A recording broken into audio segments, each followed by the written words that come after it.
नमस्कार, आपका स्वागत है यूनिक स्कूल सीकर के ऑनलाइन प्लेटफॉर्म पर। हम पिछले वीडियो में पढ़ रहे थे विश्व मानव अधिवास के बारे में और हमने पिछले वीडियो में पढ़ा था नगरीय अधिवास। आज हम जिक्र करेंगे नगरीय कच्ची बस्तियों से संबंधित, यानी नगरीय कच्ची बस्तियों की समस्या क्या है, उनसे किस प्रकार से उनका हम समाधान कर सकते हैं और सबसे बड़ी कच्ची बस्ती कौन सी है। तो हम देखेंगे सबसे पहले नगरीय कच्ची बस्तियों की समस्या के बारे में, यानी नगरीय जो कच्ची बस्ती हैं उनके सामने कौन कौन सी समस्याएं हैं जो उत्पन्न होती हैं और उनके लिए सरकार द्वारा क्या क्या समाधान किया जाना चाहिए। तो सबसे पहले हम बात करेंगे समस्याओं में। एक नंबर जो समस्या आती है वो है अस्वास्थ्यपूर्ण पर्यावरण में आवासों का निर्माण, यानी उनके जो आवासों का निर्माण है वो कहाँ है, अस्वास्थ्यपूर्ण पर्यावरण में। दूसरी हम बात करेंगे सड़कों का अभाव, यानी नगरीय जो कच्ची बस्ती हैं वहाँ पे जो सड़कें हैं वो न के बराबर हैं, यानी जो भी हैं वो क्या हैं, कच्ची हैं। तीसरा पॉइंट आता है पेयजल की कमी, यानी इन बस्तियों में स्वच्छ पेयजल है वो इन्हें प्राप्त नहीं होता है। चौथी जो समस्या आती है वो इनकी आती है कि शौचालय जैसी मूलभूत सुविधाएं हैं उनका इन क्षेत्रों में क्या रहता है, अभाव रहता है। इन्हें मूलभूत जो सुविधाएं हैं वो प्राप्त नहीं होती हैं। फिर बात करें 5 नंबर में कि जो इनके बच्चे हैं उनको सही समय पे पर्याप्त मात्रा में क्या नहीं मिल रही है, शिक्षा नहीं मिल रही है। तो कहने का अर्थ है वहां पे किसका अभाव है, विद्यालयों का क्या है, अभाव है। फिर 6 नंबर हम बात करते हैं कि इन बस्तियों में जो लोग निवास करते हैं उनको समाज द्वारा है दृष्टि से देखा जाता है, यानी उन्हें क्या माना जाता है, निम्न माना जाता है। 7वां जो पॉइंट आता है समस्याओं में वो है कि इनके जो मकान हैं वो क्या हैं, कच्चे हैं और उनमें क्या लगने का खतरा रहता है, आग लगने का खतरा रहता है। यानी ज्यादातर जो कच्ची बस्तियां हैं उनमें क्या हैं, झोंपड़ियां हैं और झोंपड़ियों में क्या संभावना ज्यादा रहती है, आग लगने की संभावना क्या रहती है, ज्यादा रहती है। 8वीं समस्या को हम देखें तो 8वीं समस्या है तो इन बस्तियों में क्या नहीं है, कानून और व्यवस्था नहीं है, कानून व्यवस्था न के बराबर है। तो सीधी भाषा में देखें तो इनके सामने समस्या हैं वो अधिक हैं। उनमें से सबसे बड़ी समस्या है वो है अस्वास्थ्यपूर्ण पर्यावरण की। दूसरी समस्या की बात करें तो यहाँ पे सड़कों का अभाव रहता है। तीसरा, पर्याप्त मात्रा में जल नहीं मिलता है। चौथे की बात करें तो इनको मूलभूत जो सुविधाएं हैं उनसे वंचित रखा गया है। 5वीं अगर बात करें तो इन्हें शिक्षा से भी वंचित रखा गया है। 6ठी अगर बात करें तो समाज द्वारा इन्हें कौन सी दृष्टि से देखा जाता है दृष्टि से देखा जाता है। 7वीं अगर बात करें तो इनके मकान हैं वो कच्चे हैं और उनमें ज़्यादा संभावना किसकी रहती है, आग लगने की संभावना रहती है। और 8वीं अगर हम बात करें समस्याओं में तो यहाँ पे कानून व्यवस्था है वो क्या है, न के बराबर है। तो ये तो हो गई नगरीय कच्ची बस्तियों की समस्या।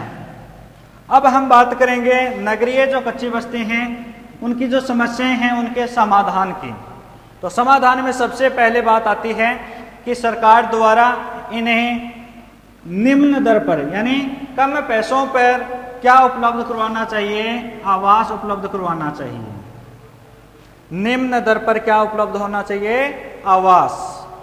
दूसरी बात करें समाधान में तो इन्हें पेयजल आपूर्ति की जाए, यानी इनको जो स्वच्छ पानी नहीं मिल रहा था तो उसकी आपूर्ति सुचारू रूप से शुरू की जानी चाहिए। फिर बात करें रोजगार उपलब्ध करवाना। जिस प्रकार से ग्रामीण क्षेत्रों में मनरेगा जैसे कार्यक्रम चलाए जा रहे हैं उसी प्रकार से इन बस्तियों में भी मनरेगा जैसे कार्यक्रम चलाए जाने चाहिए जिनसे इन्हें क्या मिलेगा, रोजगार मिलेगा। चौथी अगर हम बात करें तो इन लोगों के जो बच्चे हैं उनके लिए निःशुल्क शिक्षा की व्यवस्था की जानी चाहिए। सरकार द्वारा इन क्षेत्रों में विद्यालयों की क्या की जानी चाहिए? स्थापना की जानी चाहिए। पांचवा जो समाधान है वो है सड़कों का निर्माण, यानी इन बस्तियों में भी ग्रामीण स्तर पे जो अभियान चलाया जा रहा है प्रधानमंत्री सड़क ग्राम रोजगार योजना, उसी प्रकार से इन क्षेत्रों में भी चौड़ी सड़कों का क्या किया जाना चाहिए? निर्माण किया जाना चाहिए। फिर छठा आता है इन्हें अपना रोजगार चलाने हेतु, यानी स्वरोजगार हेतु सरकार द्वारा क्या उपलब्ध करवाना चाहिए? ऋण उपलब्ध करवाना चाहिए। सातवां जो पॉइंट आता है वो ग्रामीण प्रवास को रोकना, यानी गांव से जो लोग शहरों में आ रहे हैं और शहरों में आके किन में निवास कर रहे हैं? इन कच्ची बस्तियों में निवास कर रहे हैं, उन पे सरकार द्वारा क्या लगाया जाना चाहिए? रोक लगा दी जानी चाहिए।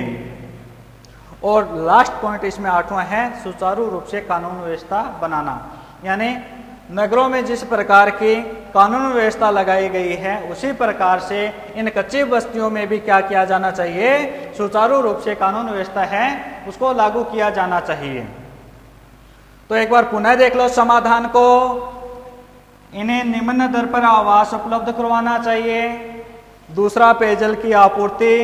तीसरा है रोजगार उपलब्ध करवाना। चौथा आता है निःशुल्क शिक्षा। पांचवा है चौड़ी सड़कों का क्या किया जाना चाहिए? निर्माण। और छठा आता है स्वरोजगार हेतु इन्हें क्या उपलब्ध करवाना चाहिए? ऋण।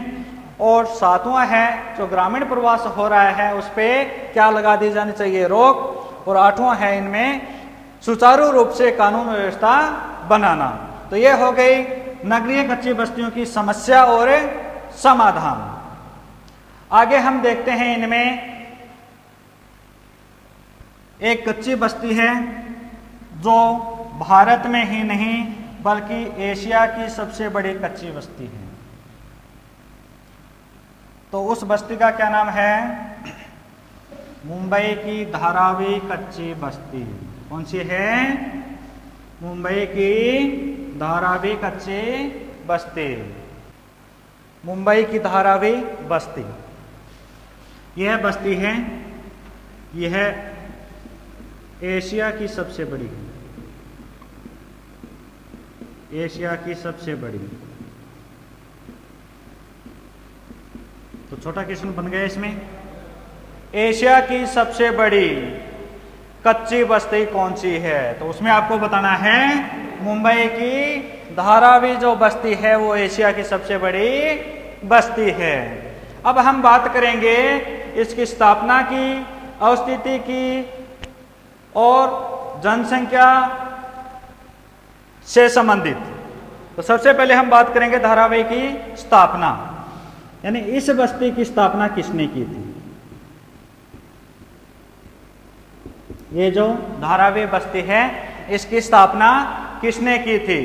तो इसकी स्थापना किसने की थी? 70 वर्ष पूर्व। ध्यान देना, 70 वर्ष पूर्व कहां के कुम्हारों ने? गुजरात के कुम्हारों ने।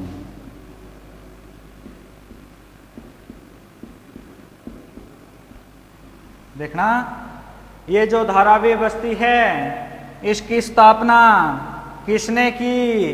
तो बताना है 70 वर्ष पूर्व गुजरात के कुम्हारों ने ये बस्ती क्या की थी?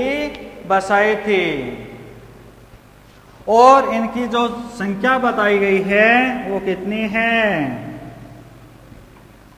10,000। ध्यान देना, उनकी संख्या लगभग कितनी थी? 10,000 थी। तो मुंबई की जो धारावी बस्ती है उसकी स्थापना 70 वर्ष पूर्व गुजरात के कुम्हारों ने, और वहां पे उस समय जो संख्या थी वो कितनी थी? 10,000 थी। अब बात करेंगे हम इनकी अवस्थिति एवं विस्तार की। किसकी? अवस्थिति एवं विस्तार की। कहने का अर्थ है ये कहाँ पे है, यानी धारावाही बस्ती है ये कहाँ पे है। तो यह बस्ती है ये कहाँ पे है, यह मुंबई शहर के किसके नाम से ही है,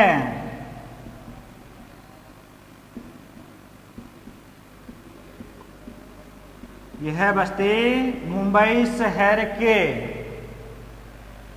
कौन सा क्षेत्र, जुहू से, कहां से, जुहू से कितने किलोमीटर, यह बस्ती मुंबई शहर के जुहू से 12 किलोमीटर दक्षिण पश्चिम में, कहां पे, 12 किलोमीटर दक्षिण पश्चिम में उपनगरीय रेल मार्ग, कौन सा, उपनगरीय रेल मार्ग है उसके बीच में है, कहां पे है, उपनगरीय जो रेल मार्ग हैं, रेल मार्गों के बीच में। तो ध्यान देना, अगर पूछ लिया जाए कि मुंबई की धारावाही बस्ती कहाँ है, तब आपको बताना है यह बस्ती मुंबई शहर के जुहू से 12 किलोमीटर दक्षिण पश्चिम में उपनगरीय रेल मार्ग हैं उनके बीच में स्थित है, तथा यह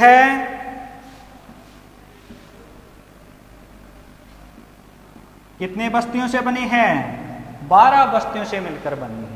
कितने, 12। तो 12 किलोमीटर है और 12 बस्ती है। दोबारा ध्यान देना, स्थिति विस्तार पूछ लिया जाए तब आपको बताना है कि मुंबई की जो धारावाही बस्ती है वो मुंबई शहर के जुहू से 12 किलोमीटर दक्षिण पश्चिम में उपनगरीय रेल मार्गों के बीच में स्थित है, तथा यह बस्ती है ये 12 से, कितने से, 12 बस्तियों से मिलकर बनी है। कितनी बस्तियों से, 12 बस्तियों से मिलकर बनी है। अब हम बात करेंगे जनसंख्या की। किसकी बात करेंगे, जनसंख्या, यानी जो मुंबई धारावाही बस्ती है उसकी जनसंख्या कितनी है।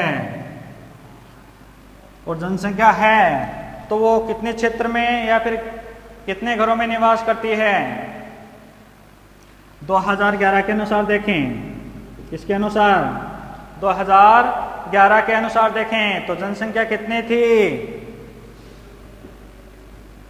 6 लाख थी। आंकड़े हैं 2011 के, उसके अनुसार इस बस्ती की जनसंख्या कितनी थी, 6 लाख थी, जो कितने घरों में निवास कर रही थी, ध्यान देना, जो कितने घरों में निवास कर रही थी, 1 लाख, कितने, 1 लाख घरों में। यानी जनसंख्या तो कितनी है, 6 लाख है, लेकिन निवास कितने घरों में, 1 लाख घरों में निवास कर रही है। इसके अलावा इसमें बात करें तो एक घर में, एक कमरे में कितने व्यक्ति निवास कर सकते हैं, तो एक घर में और एक मकान में, ध्यान से देखना, एक घर है और एक ही मकान यानी कमरा है, उसमें कितने व्यक्ति निवास कर रहे हैं, उसमें कितने कर रहे हैं, 10 से लेकर 15 व्यक्ति। कितने व्यक्ति, यानी उनके घरों में जो मकान हैं, प्रत्येक मकान की अगर बात करें तो उन मकानों में कितने व्यक्ति रहते हैं, 10 से लेके 15 तक व्यक्ति हैं वो क्या करते हैं, निवास करते हैं। इसका अनुमान पहले लग गया था, देखो 1 लाख घर हैं, उनमें जनसंख्या कितनी है, 6 लाख है, यानी 1 लाख घरों में कितनी, 6 लाख। तो एक घर और एक मकान की बात करें तो लगभग कितने व्यक्ति आते हैं, 10 से 15 व्यक्ति आते हैं। तो इतने व्यक्ति हैं वो एक मकान में क्या कर रहे हैं, निवास कर रहे हैं। और इनकी विशेषता देखें तो इस बस्ती में जो 60% ध्यान देना, इस बस्ती में जो 60% परिवार हैं, कितने प्रतिशत हैं? 60% जो परिवार हैं वो कितने वर्षों से यहाँ पे रह रहे हैं? 60 वर्षों से रह रहे हैं। कितने वर्षों से रह रहे हैं? 60 वर्षों से रह रहे हैं। तो हम देख रहे थे जनसंख्या, क्या देख रहे थे? जनसंख्या किसकी? मुंबई की धारावी बस्ती की जनसंख्या हम देख रहे थे। तो जनसंख्या में सबसे पहले 2011 के आंकड़ों के अनुसार कितनी? 6 लाख। कितने घरों में? 1 लाख घरों में। अगर एक घर और एक मकान की बात करें तो कितने व्यक्ति? 10 से 15 व्यक्ति। और वहाँ पे जो 60% परिवार हैं वो कितने वर्षों से इस बस्ती में निवास कर रहे हैं? 60 वर्षों से क्या कर रहे हैं? निवास कर रहे हैं। अगला पॉइंट आता है इनमें परिवहन से संबंधित। क्या आता है? परिवहन से संबंधित। जनसंख्या के बाद नगरीय बस्तियों में अगला पॉइंट आता है परिवहन का।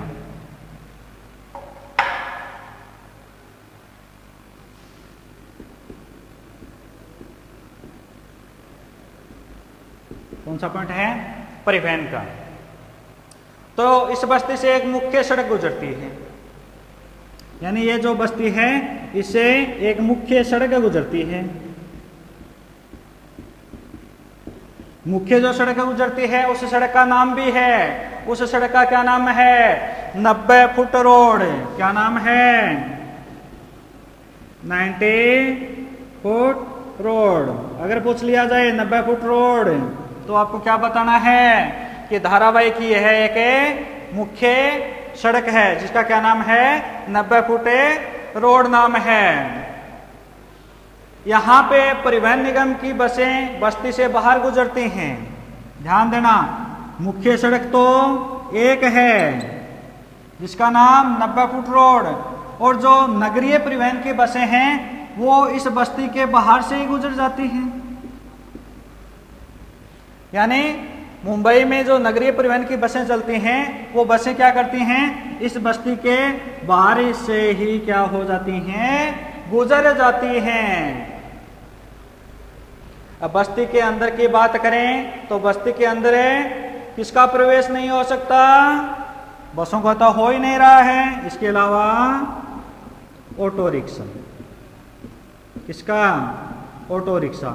केवल हम बस्ती में क्या लेके जा सकते हैं? 2 पहिया वाहन ही लेके जा सकते हैं। इसके अलावा इस बस्ती में अन्य वाहन क्या नहीं करते? प्रवेश नहीं करते। क्यों नहीं करते? क्योंकि इस बस्ती में जो सड़कें हैं वो कच्ची हैं और क्या हैं? संकड़ी हैं। इसलिए उसमें परिवहन का प्रवेश निषेध है।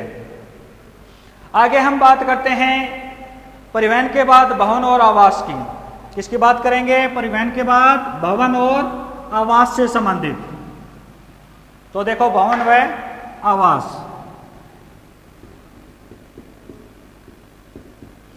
वैसे जनसंख्या में हम देख चुके हैं कि एक घर में एक मकान की बात करें तो कितने व्यक्ति थे? 10 से 15 व्यक्ति थे। तो अब इसमें देखेंगे भवन आवास से संबंधित क्या आता है। इस बस्ती में संपूर्ण निवास अस्थायी निवास है, यानी जो निवास हैं वो क्या हैं? अस्थायी हैं, यानी स्थायी नहीं हैं। और जो भी हैं वो क्या है? 2 से 3 मंजिला है। यानी जो आवास हैं वो क्या हैं? 2 से 3 मंजिला हैं। इसके अलावा हम बात करें तो कमरे जो हैं, इनमें जो कमरे हैं, मंजिल है 2-3 तो कमरे भी संख्या में ज्यादा होंगे। प्रत्येक कमरे की बात करें तो वही संख्या निकल के आती है। अगर कोई व्यक्ति इन कमरों को किराए पे देता है तो एक कमरे में कितने व्यक्ति रखता है? 10 से 15 व्यक्ति रखता है। तो भवन आवास में क्या देखा कि इनके आवास क्या हैं? अस्थायी हैं। और जो भी हैं वो क्या हैं? 2 से 3 मंजिला हैं। और इन आवासों में जो कमरे हैं उन कमरों को अगर कोई किराए पे देता है तो उसमें कितने व्यक्ति रहते हैं? 10 से 15 व्यक्ति रहते हैं। अब बात करते हैं आधारभूत सुविधा। अगला पॉइंट क्या आता है? आधारभूत सुविधा।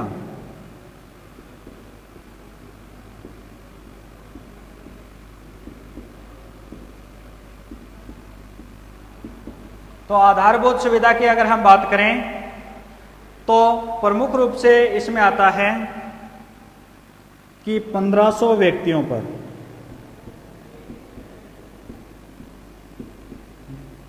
कितने व्यक्तियों पर?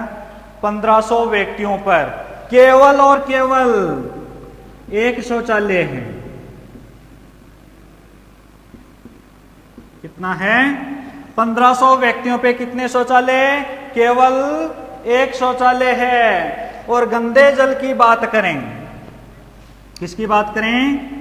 गंदे जल की बात करें तो उसकी निकासी नहीं होती है। गंदे जल की बात करें तो निकासी की व्यवस्था है वो नहीं है। इसी कारण से इस बस्ती में गंदे जल का क्या बना हुआ है? तालाब बना हुआ है। तो सुविधाओं में स्पष्ट है, सुविधा तो क्या है? न के बराबर। कैसे कि 1500 व्यक्तियों पे कितने शौचालय? केवल एक शौचालय। 1500 पे एक शौचालय। अगर शौचालय एक है तो गंदे जल की निकासी, ये तो सबसे बड़ी समस्या है।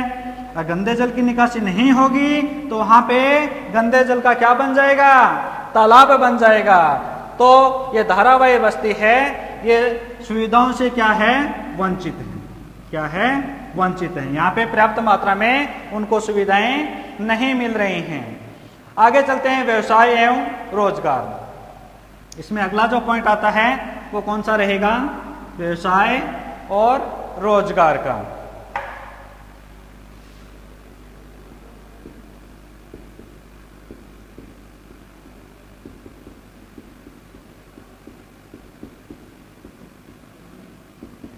तो देखो व्यवसाय एवं रोजगार में, तो व्यवसाय एवं रोजगार में अगर हम बात करते हैं तो ये लोग हैं, ये कौन से उत्पाद का निर्माण कर रहे हैं? मिट्टी के। मिट्टी के जो उत्पाद हैं उनका क्या कर रहे हैं? निर्माण कर रहे हैं। इसके अलावा अगर हम बात करें तो जो प्लास्टिक है, क्या है? प्लास्टिक है, उसको गलाकर उसका पुनर्निर्माण यानी पुनर्चक्रण, प्लास्टिक का क्या कर रहे हैं? पुनर्चक्रण। क्या कर रहे हैं? पुनर्चक्रण कर रहे हैं। इसके अलावा आगे हम बात करें तो मुंबई में 80% कचरा, मुंबई में कितना प्रतिशत? 80%। ध्यान देना, मुंबई का कितना है? 80% कचरा मुंबई का तो है 80% है। और ब्रिटेन में अगर बात करें तो कितने प्रतिशत है? 23। ये तो 80 किसका है? मुंबई का। ये किसका है? ब्रिटेन का। ये जो कचरा है, इन कचरे का क्या होता है? पुनःचक्रण होता है। क्या होता है? पुनःचक्रण होता है। अगर पूछ लिया जाए कि मुंबई के कितने प्रतिशत कचरे का पुनःचक्रण होता है तो 80। ब्रिटेन की अगर बात करें तो कितना? 23% कचरा है उसका क्या होता है? पुनःचक्रण होता है। इसके अलावा ये लोग क्या करते हैं? कपड़े बनाने का भी कार्य करते हैं। क्या करते हैं? कपड़े बनाने का भी कार्य करते हैं और फर्नीचर भी बनाते हैं, आभूषण भी बनाते हैं आदि। इनके किससे संबंधित हैं? रोजगार से संबंधित कार्य हैं। अगर पर्यटन केंद्र व फिल्मों की दृष्टि से देखें, पर्यटन केंद्र व फिल्मों की दृष्टि से देखें तो यह है, ये सबसे बड़ा क्या है? केंद्र है। इसको ध्यान रखना। पर्यटन की और फिल्मों की दृष्टि से देखें तो धारावाही बस्ती है, ये सबसे बड़ा क्या है? केंद्र है। और धारावाही बस्ती के लोगों की बात करें तो इनमें बात आती है कि कितने प्रतिशत जो लोग हैं वो स्वरोजगार करते हैं। कितने प्रतिशत लोग हैं जो क्या करते हैं? स्वरोजगार करते हैं। तो उनकी संख्या आपको याद रखनी है। 85% जो लोग हैं, कितने प्रतिशत? 85% जो लोग हैं वो क्या करते हैं? स्वरोजगार यानी स्वयं का रोजगार करते हैं। यानी खुद का रोजगार कितने प्रतिशत लोगों का है? 80% लोगों का है। तो ये हो गए आपके व्यवसाय एवं रोजगार से संबंधित। अब आगे आता है व्यापार। अगला इनका पॉइंट क्या है? धारावाही बस्ती में व्यापार से संबंधित। व्यापार की अगर बात करें तो इनमें जो बने हुए जो वस्तुएं हैं, किसमें? धारावाही बस्ती में जो बनी हुई वस्तुएं हैं वो मुंबई के अलावा संपूर्ण देश में, यानी हमारे संपूर्ण देश में तथा अरबी देशों, यानी जो अरब देश हैं, मुंबई के अलावा देश हमारा संपूर्ण हो गया, इसके अलावा जो अरब देश हैं उनमें, यूएसए में इन वस्तुओं का क्या किया जाता है? निर्यात किया जाता है। यानी धारावाही बस्ती में जो बनी हुई वस्तुएं हैं उनका मुंबई तथा हमारे देश के अन्य हिस्से और साथ साथ में अरब देश और ये जो संयुक्त राज्य अमेरिका है वहां पे क्या किया जाता है? निर्यात किया जाता है। लास्ट आता है इनके जनजीवन से संबंधित। तो जनजीवन में आपको याद रखना है कि यहाँ का जो पर्यावरण है वो क्या है? प्रदूषित है, जिसके कारण से इस क्षेत्र में अनेक बीमारियां क्या हो रही हैं? पैदा हो रही हैं। उदाहरण के तौर पे आता है हैजा है, हैजे के अलावा पीलिया है, डेंगू है। ये रोग हैं, ये इन बस्तियों में क्या हो रहे हैं? पनप रहे हैं। अब लास्ट पॉइंट आता है, जो धारावाही कच्ची बस्ती है इसकी भावी योजना क्या है? लास्ट पॉइंट इसमें आता है, जो धारावी कच्ची बस्ती है, कच्ची बस्ती की भावी योजना।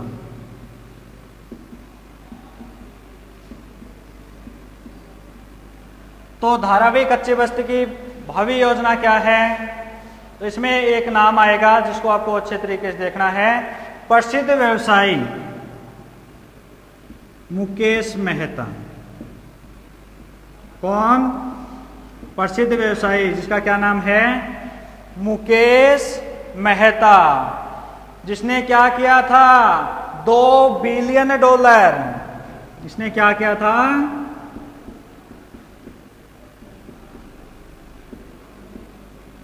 $2 बिलियन की लागत से इनका पुनर्निर्माण करना चाहा।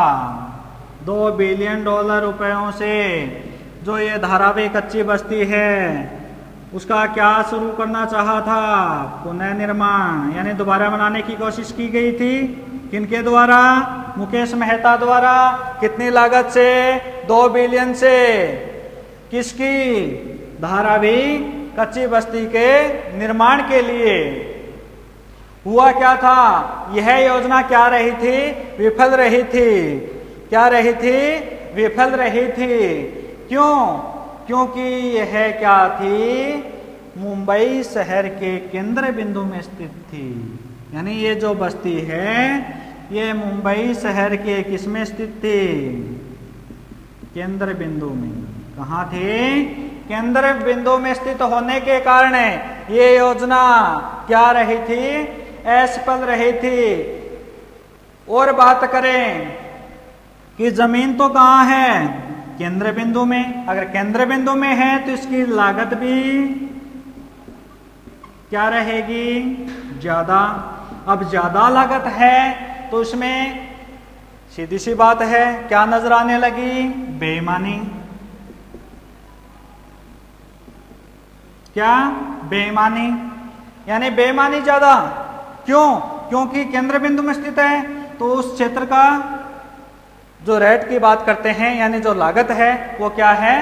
ज्यादा है, जिसके कारण से यह बस्ती पूर्णतः क्या है?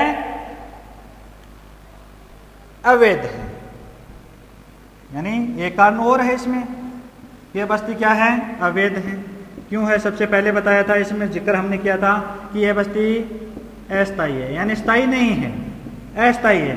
तो अस्थायी है तो क्या है, अवैध है। साथ में केंद्र बिंदु में स्थित है, केंद्र बिंदु में स्थित होने के कारण लागत भी क्या है, ज्यादा है। लागत ज्यादा है तो किसकी संभावना, बेईमानी की संभावना। इन सबको मिलाकर क्या हुआ कि यह योजना है वो क्या रही, विफल हो गई। और आगे बात करें इसमें मुकेश मेहता के अलावा जो महाराष्ट्र सरकार है, कौन सी सरकार है, महाराष्ट्र की जो सरकार है, उन्होंने क्या किया है, एक योजना संचालित की है जिसमें इसका क्या किया जाएगा, पुनर्निर्माण किया जाएगा।